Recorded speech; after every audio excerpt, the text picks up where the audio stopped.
प्यारे दोस्तों, आज मेरा दोस्त डॉक्टर सत्यनारायण नहीं आया, इसीलिए मैं सेल्फ मोटिवेटेड हूँ। यदि तो डाक सुने क्यों न आसे तो एकला चलो रे, इसीलिए मैं खुद वीडियो बनाना शुरू कर दिया हूँ। और प्यारे दोस्तों, इस वीडियो के माध्यम से मैं ये बताना चाहता हूँ कि कोई भी व्यक्ति अगर अकेला हो तो अकेला चना भार नहीं फोड़ता। प्यारे दोस्तों, अकेला मनुष्य अभागा होता है, बदकिस्मत होता है। वो ज़्यादा मुसीबतों का सामना करता है, ज़्यादा धोखा खाता है, ज़्यादा परेशानियों में उलझ जाता है।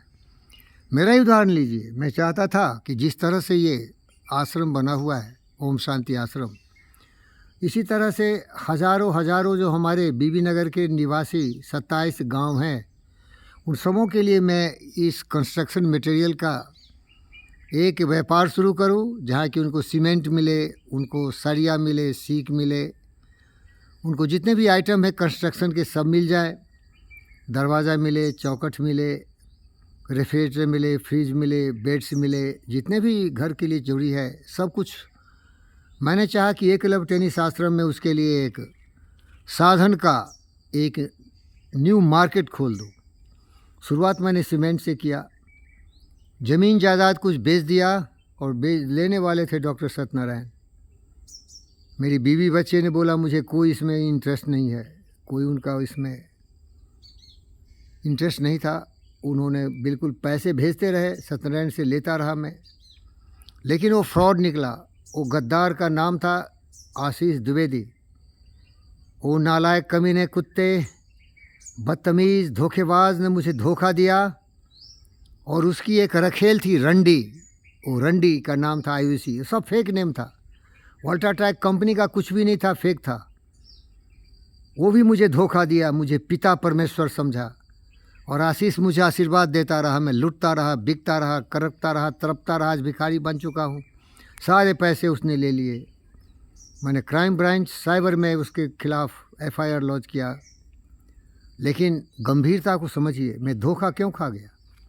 क्योंकि मेरी बेटी और मेरी पत्नी का सहयोग नहीं था। वो मशीन की तरह पैसे तो उसको भेज रहे थे, लेकिन उन्होंने ये नहीं सोचा कि किसको ये पैसे भेजे जा रहे हैं, वो कौन व्यक्ति है। मैं और कुछ भेज देना चाहता था लाखों में, लेकिन जब सहयोग मिला मेरी पुत्री विष्णु विशेष का, तो उसने तुरंत पकड़ लिया कि ये फ्रॉड है, ये धोखेबाज है, ये गद्दार है, ये दुष्ट है, ये नर पिशाच है। औरत राक्षसी थी, शूर्पणखा थी, दुष्ट औरत। और दुष्ट मनुष्य का पता मेरी पुत्री ने लगाया।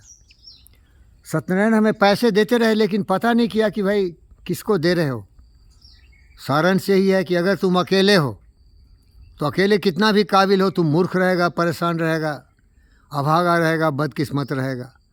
अकेला रहना कभी भी सफलता के मार्ग तुम्हें ले नहीं जाएगा। क्योंकि मैं सफलता का अध्ययन घनघोर किया हूँ। एंड्रू कार्नेगी, नेपोलियन हिल का शिष्य रहा हूँ।